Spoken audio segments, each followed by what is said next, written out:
A few days from now, we are starting to go to a season, bare months. It's what's the month today? It's August, right? Then August comes September. So in our culture, when it comes to September, it means Jose Marichan, Mariah Carey.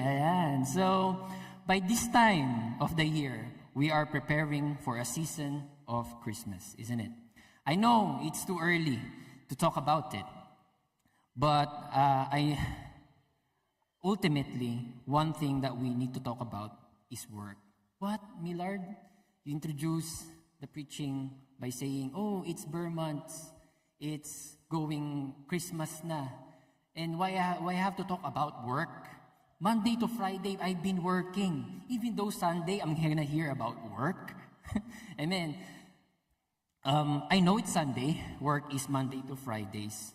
God rested, Millard. God rested on the seventh day. We should talk about something else, not about work.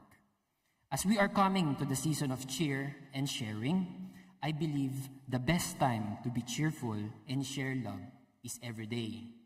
Let me conclude in that. How can we be cheerful every day if it feels like we are being punished every day? Why? Especially at work. It's hard to come to work if we find work nowadays as punishment. Some of us, we enjoy work, but there is a time in the day, in the week, that we feel like we're being burdened, we're being tired, unable to wake up early in the morning and go to work, isn't it? Work is not new regarding this preaching. It was preached before by Brother Romel. I talked about the life of Joseph at his workplace last May on how, as Christians, should do our job with competence that brings prosperity, not compromising, with God as the center, and will reflect a changed life. That was the last preaching regarding work was given by Brother Romel in the past. In addition to that, today, we reiterate the importance of being a follower of Jesus in the workplace. Even though God is our source, and God gave us work to have our income to celebrate this coming months for Christmas, so we have to endure work. Amen? So that's the topic today, endurance at work. And to continue with the Sermon of the Mount, when I preached a few months ago, this is a part series until next week. This is a two-part series until next week. So, but next week is more interactive and different because they are going to conduct it outside the building, not four corners of this building. We will have an outdoor fellowship at Pickering Park, as what Sister Melay said. And let's pray for a good weather. So do not miss next week. We have food sharing still. When I believe you will not get bored because the preaching is a bit less, because you interact and you evaluate yourself. There's gonna be you're gonna split people in groups so that the preaching would be more interactive. You're gonna reflect on what you have learned during that day. Can we just stand up and pray, please? Amen. Can we just pray for this series from this week and from the next week? Lord, thank you, Father God.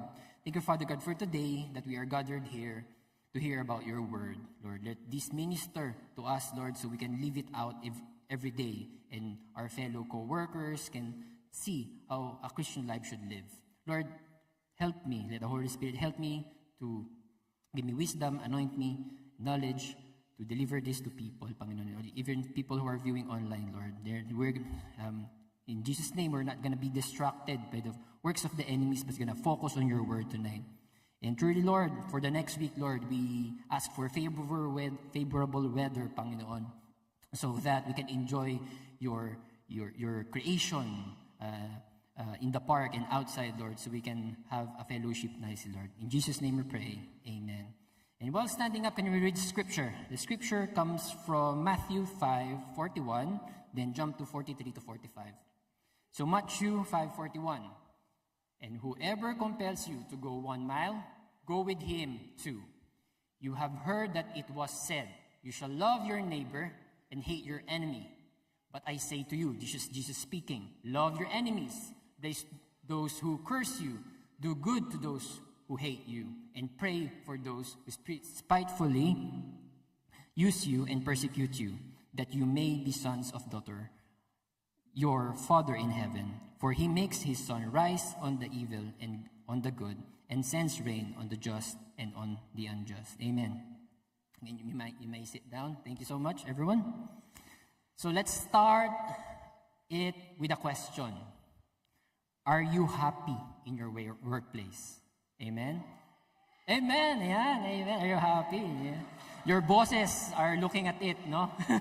They can see your face online. So yeah, I am happy with my workplace. Amen. Some of us, we came here jobless, isn't it? We came from Philippines, we came here jobless, we're dependents, and finally have the job we prayed for. Achieve salary that is sufficient or sometimes more than what we usually earn from our previous job. During the initial phase in our new job, we experience excitement and sense of being blessed by God, isn't it? When we learn the ropes or the ins and outs of the job, we became very relaxed. Guilty? Guilty. And familiarity kicks in. You're familiar, you do shortcuts. You're doing respiratory rate. 15. You learn the ropes. Oh, sorry. Baka sabihin ng mga doktor sa amin, nanghuhula lang si Millard. So, yeah. And it may be, when you do these things, we notice that the workplace is not enjoyable anymore. It may be due to the nature of work or to some, the actual workmates. It's really punishable sometimes when we go to work. The nature of the work burdens us. Sometimes the nature of the work is good, but our workmates, it looks like they were sent from hell. Sometimes, no? So background, the background of the verse, the scripture was, during Jesus' time, the Jews view work as punishment. Workers in the past are either free, they are free to work, or enslaved. They are pushed to work. They have masters. Working during the Roman occupation in Jerusalem, people work and get paid just the right amount for them to survive in their daily lives. Despite working hard, they get taxed, and the change in taxation is very variable. During their time, not variable as in variable, it goes up and down, but variable as the tax collection goes up and up. The reason why Jews hate Matthew. Who is Matthew? A tax collector. The people who are supposed to help them politically are helpless because they do not want their position to be compromised. So poor people are getting poorer as years goes by. It is very rare for laborers to find themselves a perfect boss. It is the same in this day and age, isn't it? We find ourselves in a pickle where situations are so challenging that we either endure or leave. Tonight, we will reflect and find a godly answer on how we should endure despite these challenges in the workplace as a child of God. So you have 3 points coming from this scripture. First point is, what is your response when facing challenging situations? When we go back to Matthew 5:41, and whoever compels you to go 1 mile, go with him too. I think Brother Keith, I've explained this one nicely, and I think when I was looking at Keith, when I'm explaining it, he catched it all abruptly. Then Jesus said these two Jews are currently occupied by Roman Empire. So Jesus said this to people, the Jews who are currently occupied, where the soldiers have the authority to order the Jewish civilization, the whole Jewish community, to carry their baggage. When you're a soldier, you got baggages, isn't it? Armor to a maximum of 1 mile. To a maximum, there's a limit.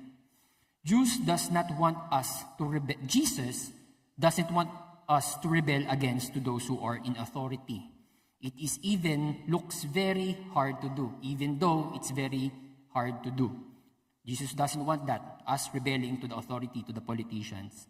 He commanded us to follow. This is the proof that Jesus is apolitical. Apolitical does not want to be involved in politics.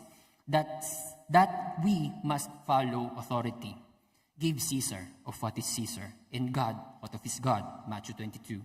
In the same way, Paul understand what Jesus had preached when he said, "Slaves, obey your masters." How? With respect and fear, with sincerity of the heart, just as you would obey Christ, in Ephesians 6.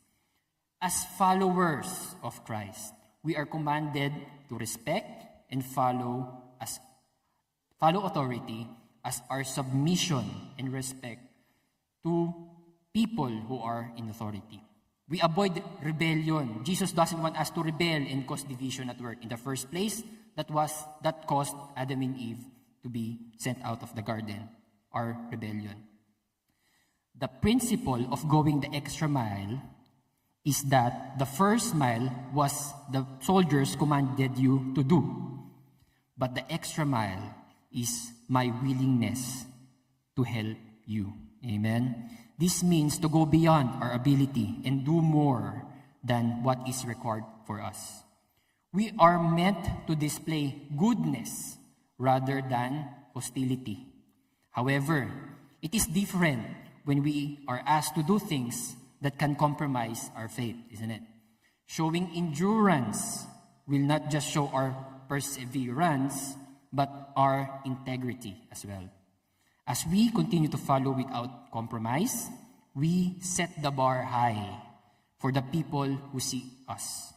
But most importantly, please the Lord who see us in secret. Our obedience pleases the Lord. So we do application. How can I apply this? So when you're on a tight spot, having a busy day, our reaction should not fold and to look like we are already defeated. When everything looks gloomy and dark, we should be the beacon of hope, not the one who steers the situation to become worse. Sometimes the situation is worse na nga, then sinausawan mo pa, then it's getting worse, then it causes division. Jesus calls us to be a light of the world. Let us be the solution of the problem. Let us be the light through the darkness. In Matthew 5:14, we are the light of the world. Physics 101. Physics 101. Darkness is the absence of light. Darkness does not move. It doesn't travel. The one that moves between two of them, darkness and light, hulaan nyo, it's the light. That is why the light is measured in a speed of, Ephraim, how much?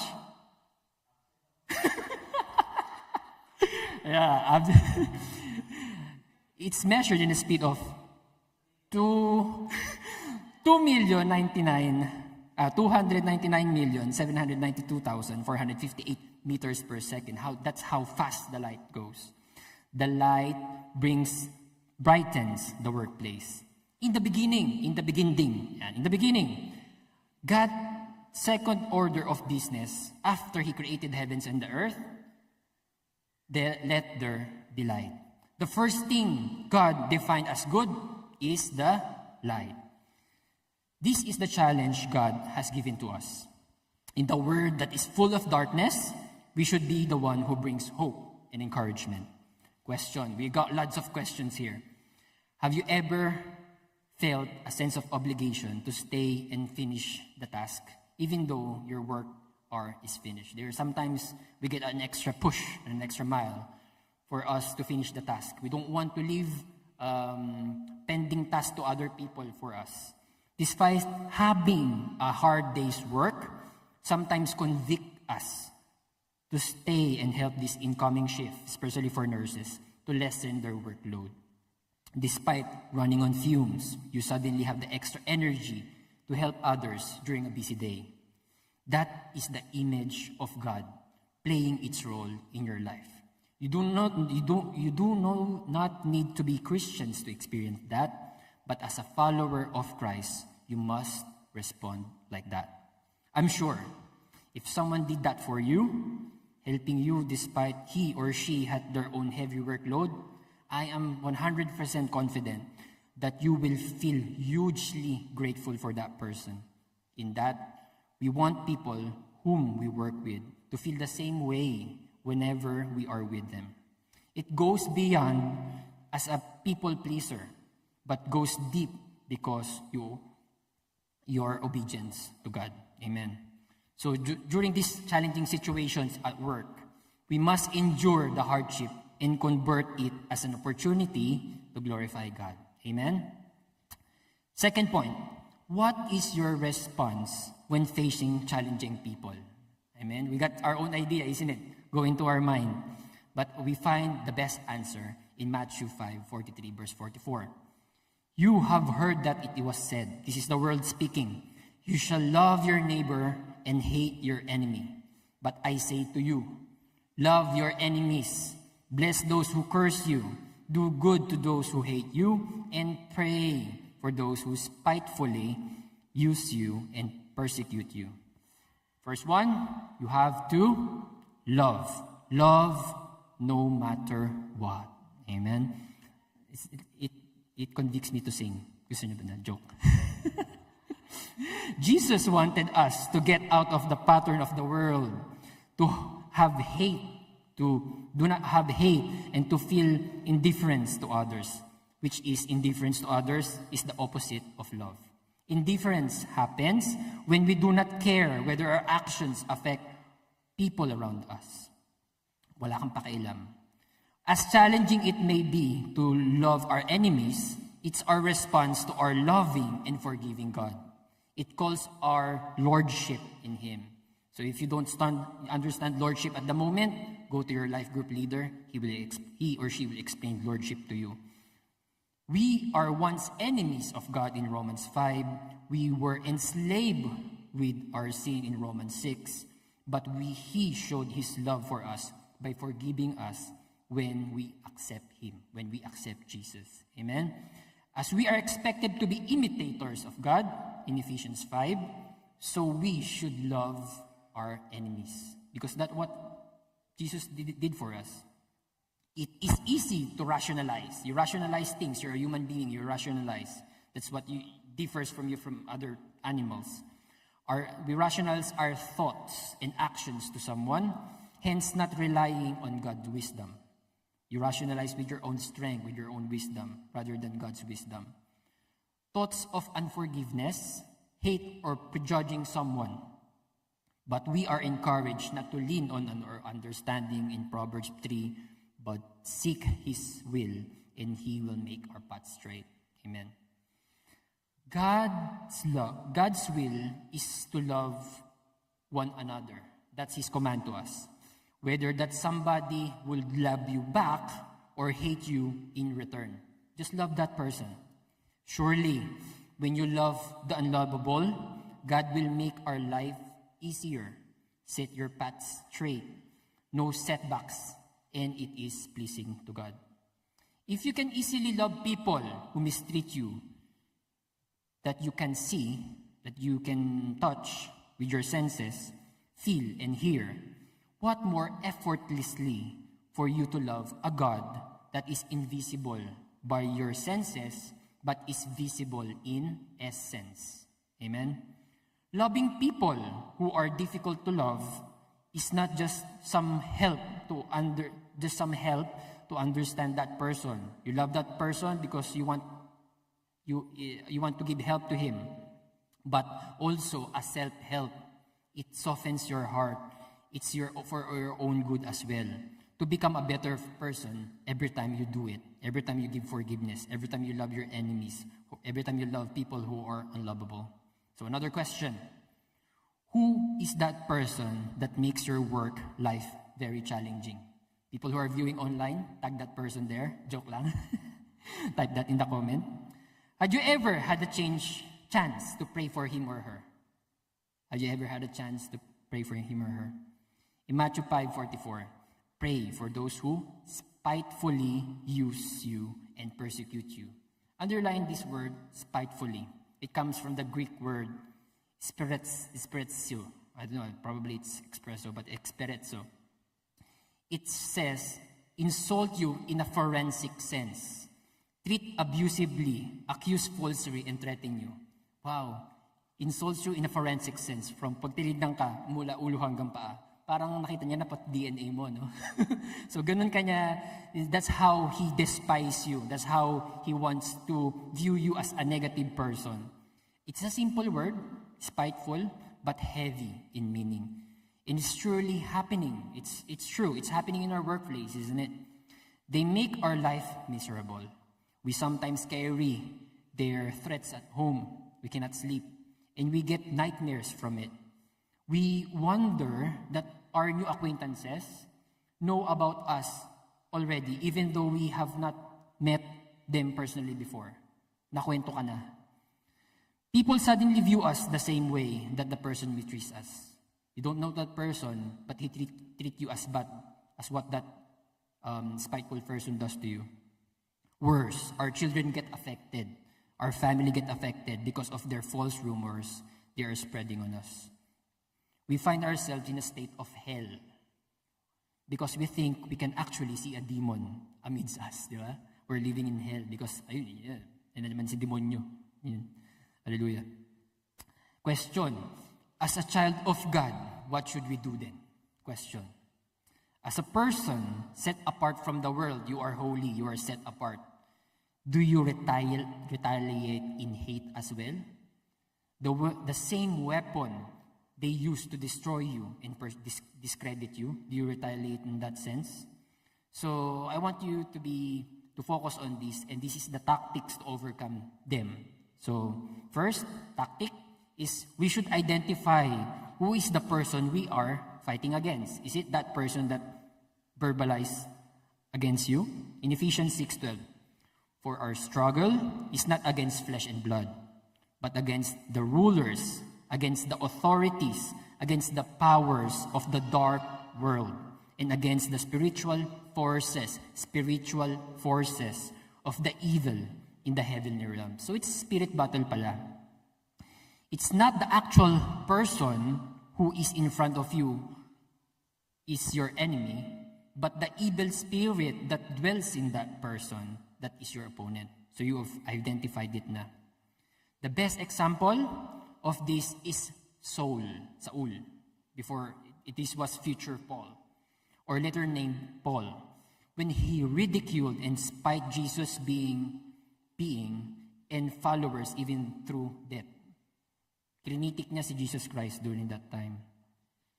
Even the disciples, he also did a movement to kill them, but eventually become close friends and even martyred himself in the name of that person that he is persecuting. Amen. And in this letter of Timothy, we can see Paul's repentant heart. 1 Timothy 1:13. Even though I was once a blasphemer and a persecutor and a violent man, I was shown mercy because I acted in ignorance and unbelief. We are talking that in this world, before we accept Jesus as our Lord and Savior and not born again through Him, we are enslaved in the darkness of sin. This is what Paul was saying in this verse.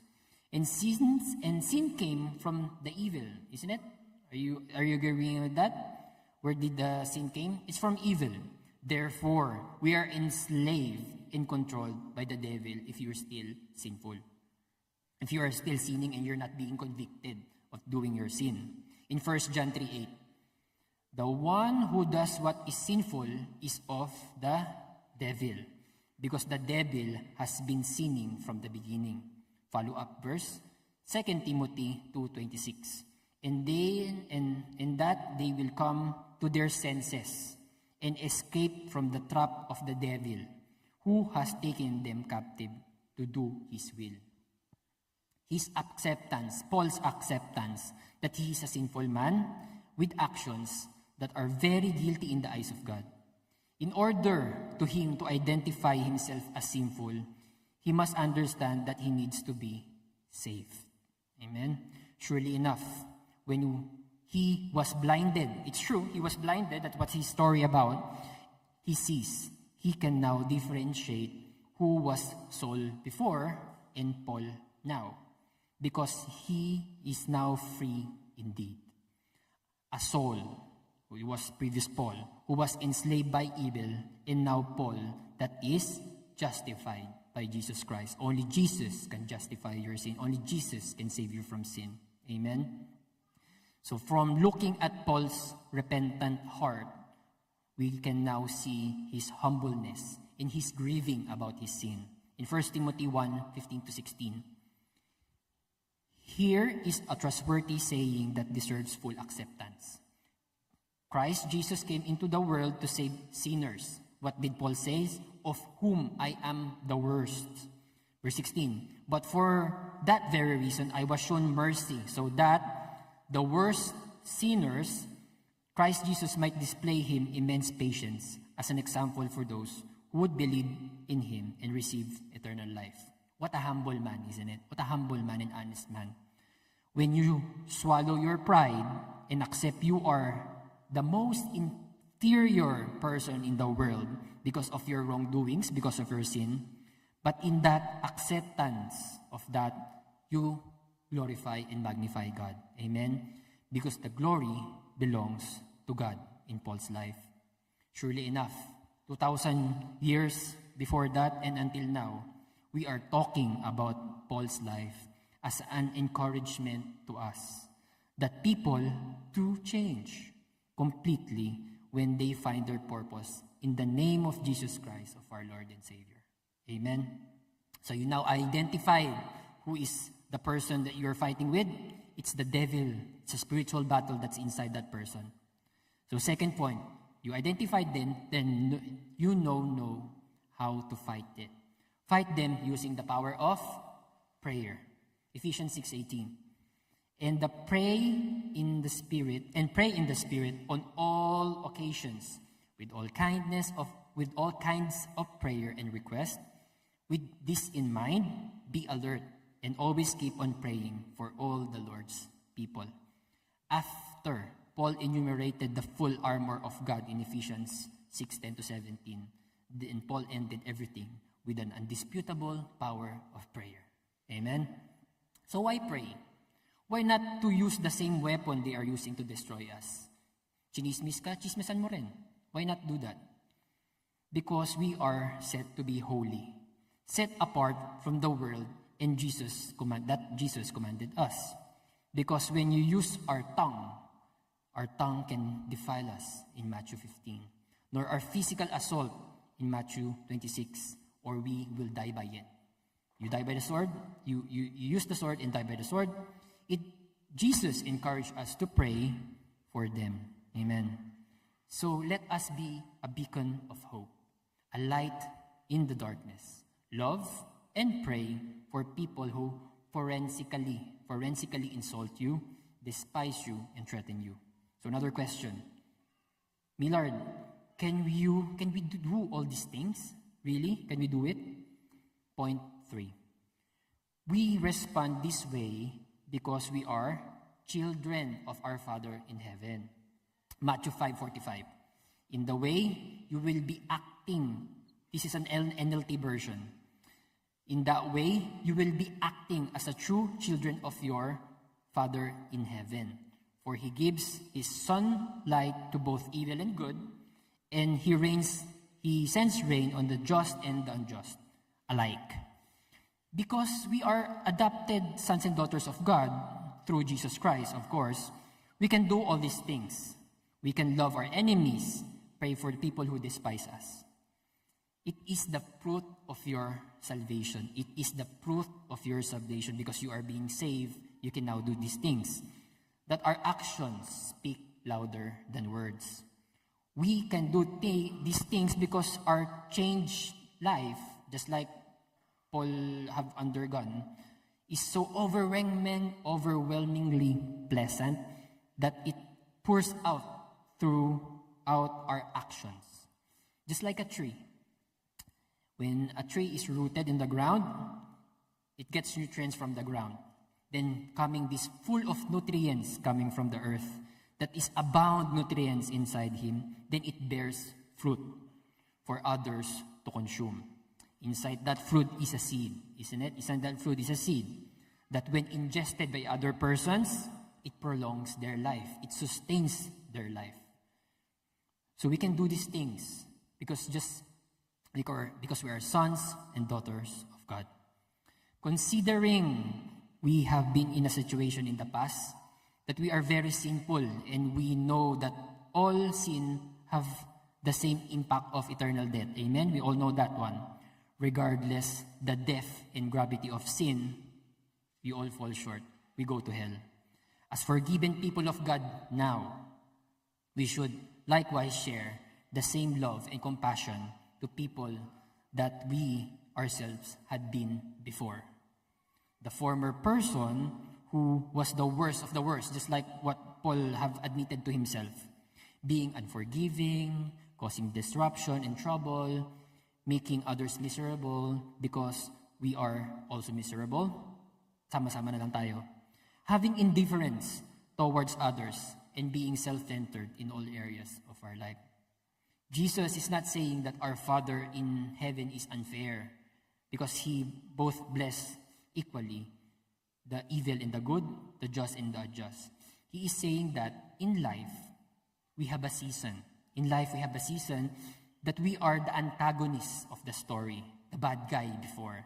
We eventually, when you realize you are called to be God's sons and daughters because of His grace, it's freely given to you. You don't deserve it, but it's freely given to you.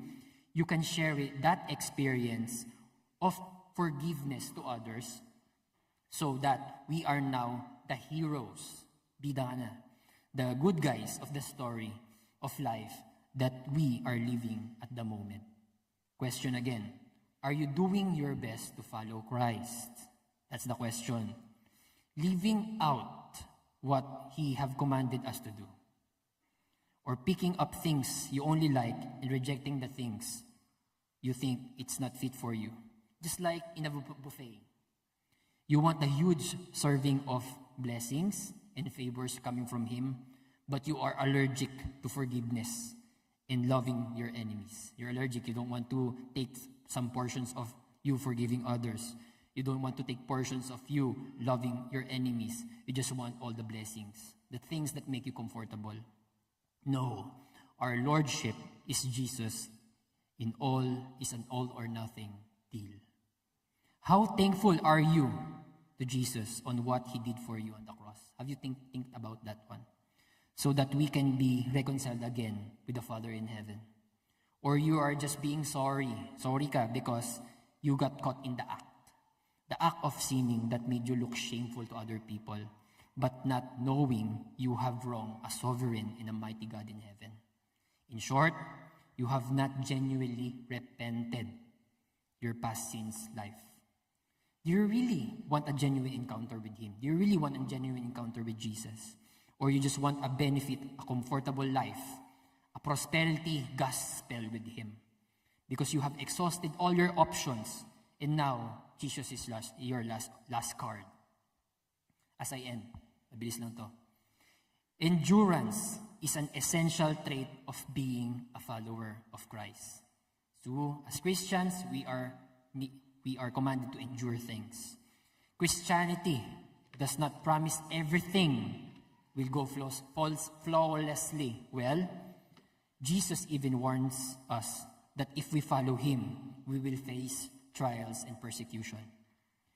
We can focus on the reward, but we cannot take out the fact that the hardships are real. Amen? Especially in the workplace.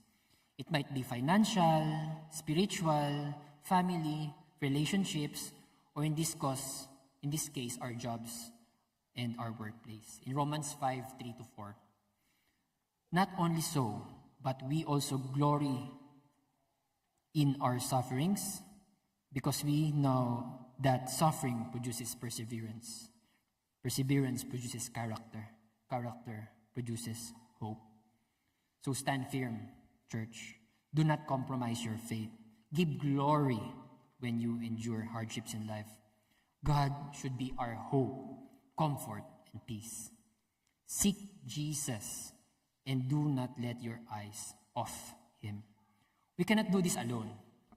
We need Jesus in our lives, in every areas of our lives, even in our workplace. As an example, when the apostles think that their human efforts will stand fast during Jesus' arrest in the Garden of Gethsemane, but eventually the apostles failed Jesus. Why? Because in Romans 14:15, it says, each one of them deserted Jesus.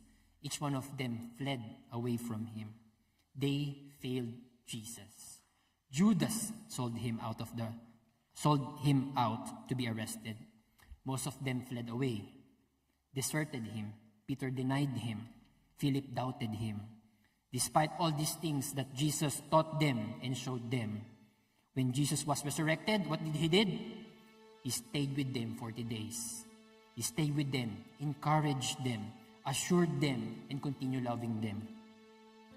What made the apostles endure persecution and fully understand what God wanted them to do?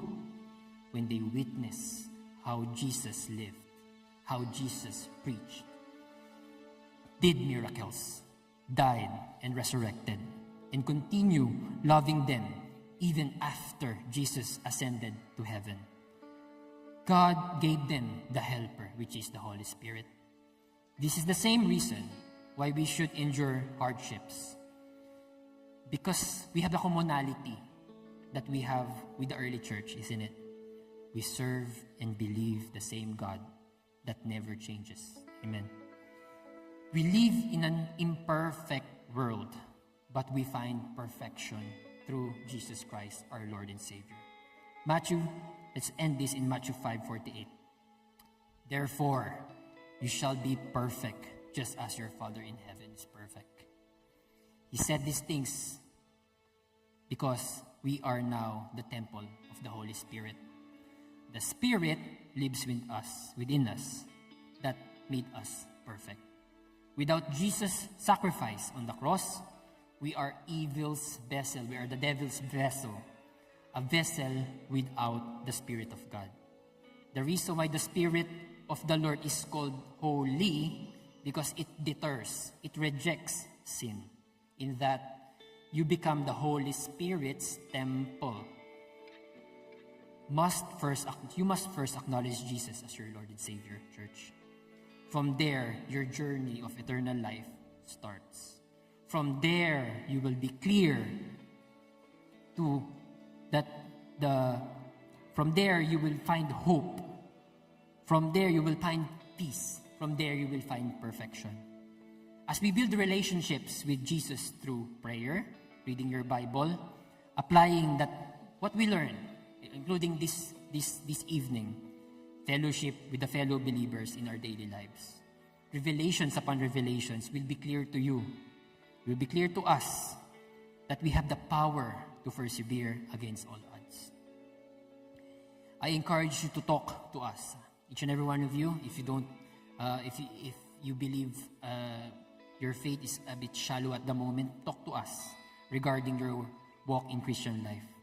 We share the same story, brother and sister. We share the same story. We've been there before. We were lost, but we consider ourselves now found in Jesus Christ. Amen. That is why it is important to seek help. Do not wait until you reach the point of no return. Terminally ill, deaf, or unable to communicate anymore. You cannot use your tongue or your hands. Do not leave this building, church, until you see yourself that I really accepted Jesus Christ as my Lord and Savior. After the high praise, we will wait for you on the left-hand side of the stage to pray for you so you can find clarity. So church, can we just all stand up? Can we just all stand up and pray for this? And pray for ourselves as well. It's not an isolated case that we experience punishment. It's not an isolated case that we experience persecution in our workplace.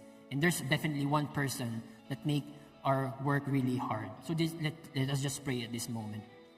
So thank you, Father God, for this day. Thank you, Father, has that before we were living in the darkness, and now we are saved because of the blood of Jesus Christ, who died on the cross the third day, who rose again. Lord, we are now encouraged to be the light inside the darkness, to be a light inside our workplace and wherever we work. If we are students in our school, if we don't work, we have family in our own family. Lord, we think that there's a moment that we are near surrendering. Our backs are on the wall, we can't do anything else. But you are there, you are hope. When we persevere in these things that we are being troubled at the moment, we find hope. And the hope comes from you, Jesus. We feel that we are quite depressed. We look like we're fighting the losing battle. We're being bullied left and right. We feel exhausted. Lord, the bed in our house, the bed is not comfortable anymore. The bed is not the way of sleeping anymore. It looks like when we go to sleep, it's like we're waiting for a nightmare to happen. But Lord, because of you, we cling onto your wisdom, Panginoon. We ask your blessing. We ask your rest that comes from you, Lord. Lord, we think that these things affect us emotionally, but also affects us physically, Lord, and how we mingle with other people, Lord. The things that we have undergone or what experiencing in the workplace, Lord. But I believe in the name of Jesus Christ, we gonna get healed. We're gonna find rest, Panginoon. So I pray, Lord, for the preaching tonight, Panginoon, that's gonna minister into our lives, Lord. It's gonna minister that we can also reflect in our daily lives. When we go back in our workplace on Monday or on Tuesday after the holidays, Lord, we're gonna feel refreshed. Or even tonight, Lord, after we have meditated on it, we're gonna feel refreshed. Our peace and refreshment comes from you, Panginoon. And also, Lord, we pray for people who are viewing online, Lord, unable to come here, that they might find this preaching very helpful because you are the one who taught this preaching, Panginoon. Lord, in the next week, as we continue the Sermon of the Mount for next week's fellowship, Lord, we pray for good weather, Panginoon. We pray for these people also here who have the opportunity to learn your word, Lord, to apply it in their daily lives. In this mighty name of Jesus we pray. Amen and amen.